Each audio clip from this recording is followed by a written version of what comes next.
പെൻഷനുമായി ബന്ധപ്പെട്ട് ഏറ്റവും പുതിയ അറിയിപ്പാണ് നിങ്ങളുമായി ഷെയർ ചെയ്യുന്നത്. വിശദമായ വീഡിയോയിലേക്ക് പോകും മുമ്പ് നിങ്ങൾ ആദ്യമായിട്ടാണ് ഈ ചാനൽ കാണുന്നതെങ്കിൽ ഇപ്പോൾ തന്നെ ഈ ചാനൽ സബ്സ്ക്രൈബ് ചെയ്തുകൊണ്ട് തൊട്ടടുത്തുള്ള ബെൽ ഐക്കൺ കൂടി പ്രസ് ചെയ്യാനായി മറക്കരുത്. മുഖം മിനുക്കലിൻ്റെ ഭാഗമായി ക്ഷേമ പെൻഷനെ അടക്കം കുടിശ്ശിക തീർപ്പാക്കുമെന്ന് മുഖ്യമന്ത്രി നിയമസഭയിൽ പ്രഖ്യാപിച്ചെങ്കിലും ഇതിനുള്ള പണം കണ്ടെത്താൻ മുണ്ടുമുറുക്കേണ്ടി വരും. പ്രഖ്യാപന പ്രകാരം വിവിധ കുടിശ്ശികൾ തീർക്കാൻ 22,000 കോടി രൂപ വേണ്ടിവരുമെന്നാണ് പ്രാഥമിക കണക്ക്. ക്ഷേമ പെൻഷനും DAയും ഒഴികെ അധിക പ്രഖ്യാപനങ്ങളും 2025 മാർച്ചിനുള്ളിൽ തീർപ്പാക്കണം.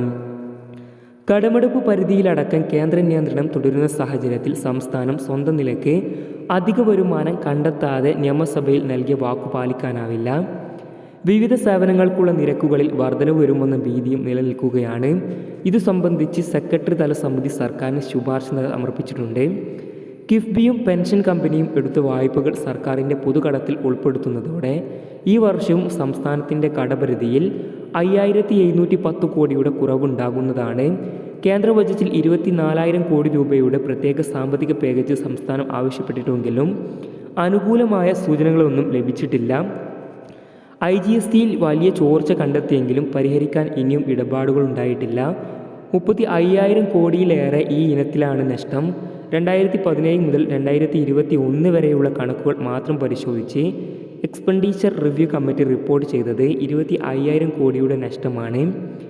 GST നഷ്ടപരിഹാരം കൂടി നിലച്ച കാലത്താണ് കുടിശ്ശിക തീർക്കാൻ 22,000 കോടി അധികമായി കണ്ടെത്തേണ്ടി വരുന്നത്. 28,858 കോടി നികുതി ഇനത്തിൽ പിരിച്ചെടുക്കാനുണ്ടെന്നാണ് DAGയുടെ കണക്ക്.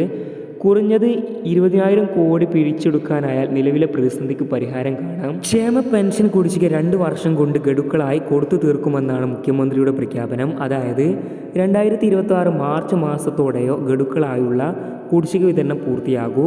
ഇത്തരത്തിലെ നീട്ടൽ തെരഞ്ഞെടുപ്പ് ക്യാമ്പയിനിൻ്റെ ഭാഗമാകുമെന്നാണ് വിമർശനം. നിലവിലെ 5 മാസത്തെ ക്ഷേമ പെൻഷൻ കുടിശ്ശികയായ 8,000 രൂപയിൽ 2 ഗഡുവായ 3,200 രൂപ ഈ സാമ്പത്തിക വർഷവും 3 ഗഡുവായ 4,800 രൂപ അടുത്ത സാമ്പത്തിക വർഷം, അതായത് 2025-2026 കാലഘട്ടത്തിൽ നൽകുമെന്നാണ് പ്രഖ്യാപനം. ഫലത്തിൽ 4,800 കോടി രൂപ നിയമസഭാ തെരഞ്ഞെടുപ്പ് കാലമായ 2026 മാർച്ചിനുള്ളിൽ വിതരണം ചെയ്താൽ മതിയാകും. കൂടുതൽ പെൻഷൻ വിതരണ അറിയിപ്പുകൾക്കായി നിങ്ങൾ ആദ്യമായിട്ടാണ് ഈ ചാനൽ കാണുന്നതെങ്കിൽ ഇപ്പോൾ തന്നെ ഈ ചാനൽ സബ്സ്ക്രൈബ് ചെയ്തുകൊണ്ട് തൊട്ടടുത്തുള്ള ബെൽ ഐക്കൺ കൂടി പ്രസ് ചെയ്യാനായി മറക്കരുത്.